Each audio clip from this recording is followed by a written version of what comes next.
আসসালামু আলাইকুম রাহমাতুল্লাহ। সুপ্রিয় দর্শক ও শ্রোতা মণ্ডলী, আশা করি মহান রাব্বুল আলামিনের অশেষ মেহেরবানিতে আপনারা ভালো আছেন, সুস্থ আছেন। সুপ্রিয় দর্শক ও শ্রোতা মণ্ডলী, আজকে আমরা নামাজের ভিতরে 6টি ফরজ সম্পর্কে জানব ইনশাআল্লাহ।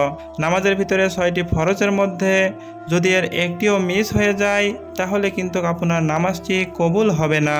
সুপ্রিয় দর্শক ও শ্রোতা মণ্ডলী, যদি আপনার সুন্নত ছুটে যায় তারপরেও কিন্তু নামাজ মোটামুটি হয়, কিন্তু যদি আপনার ওয়াজিব অথবা ফরজ ছুটে যায় তাহলে কিন্তু আপনার নামাজটি আল্লাহর দরবারে কবুল হবে না। এই জন্য নামাজের ভিতরে 6টি ফরজ আমাদের জানাটা অত্যন্ত গুরুত্বপূর্ণ, তাই ভিডিওটি অবশ্যই শেষ পর্যন্ত দেখুন না টেনে। নামাজের ভিতরে মোট 6টি ফরজের মধ্যে 1 নম্বর হচ্ছে তাকবীরে তাহরিমা বলা। তো তাকবীরে তাহরিমা কাকে বলে?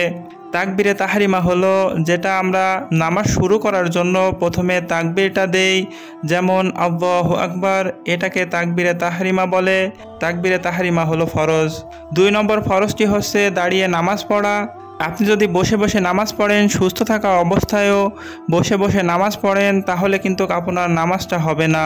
আর যদি অসুস্থ হয়ে পড়েন, খুবই অসুস্থ হয়ে পড়েন, এমন অসুস্থতা যে আপনি দাঁড়িয়ে নামাজ পড়তে পারছেন না, সেক্ষেত্রে মাসালা রয়েছে, আপনি বসে নামাজ আদায় করতে পারবেন, চেয়ারে বসে অথবা নিচে জায়নামাজে পাক পবিত্র স্থানে বসে নামাজ পড়তে পারবেন। আর যদি আপনি সুস্থ থাকেন তাহলে অবশ্যই আপনাকে দাঁড়িয়ে নামাজ পড়তে হবে। 3 নম্বর হচ্ছে কেরাত পড়া। সূরা ফাতিহা শেষ করার পরে আমরা যে কোনো একটি সূরা পড়ি অথবা কোরআনের একটি আয়াত পড়ি, এটাকেই বলা হয় কেরাত। কেরাত পড়াটা ফরজ, অবশ্যই আমাদেরকে কেরাত পড়তে হবে।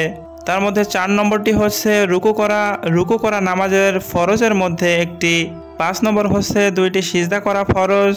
আর যদি নামাজের মধ্যে একটি সিজদা করেন এবং আরেকটি সিজদা না করেন তাহলে কিন্তু আপনার নামাজ হবে না, 2টি সিজদা করা হইল ফরজ। আর সর্বশেষ 6 নম্বর হচ্ছে আখেরি বৈঠক।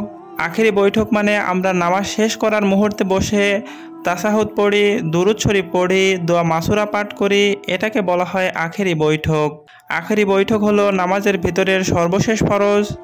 এই আখেরি বৈঠক অবশ্যই আপনাকে পড়তে হবে, না হলে কিন্তু আপনার নামাজ হবে না। তো সুপ্রিয় দর্শক ও শ্রোতা মণ্ডলী, এই ছিল নামাজের ভিতরে 6টি ফরজ। এই 6টি ফরজের মধ্যে যদি আপনাদের একটি ফরজও মিস হয়ে যায় তাহলে আমাদের নামাজ হবে না। আল্লাহ রাব্বুল আলামিন আমাদের সকলকে সহিশুদ্ধভাবে 5 ওয়াক্ত নামাজ আদায় করার তৌফিক দান করুন, আমিন। এরকম নতুন নতুন ভিডিও পেতে আমাদের চ্যানেলকে সাবস্ক্রাইব করে পাশে থাকা বেল আইকনটি প্রেস করে রাখুন।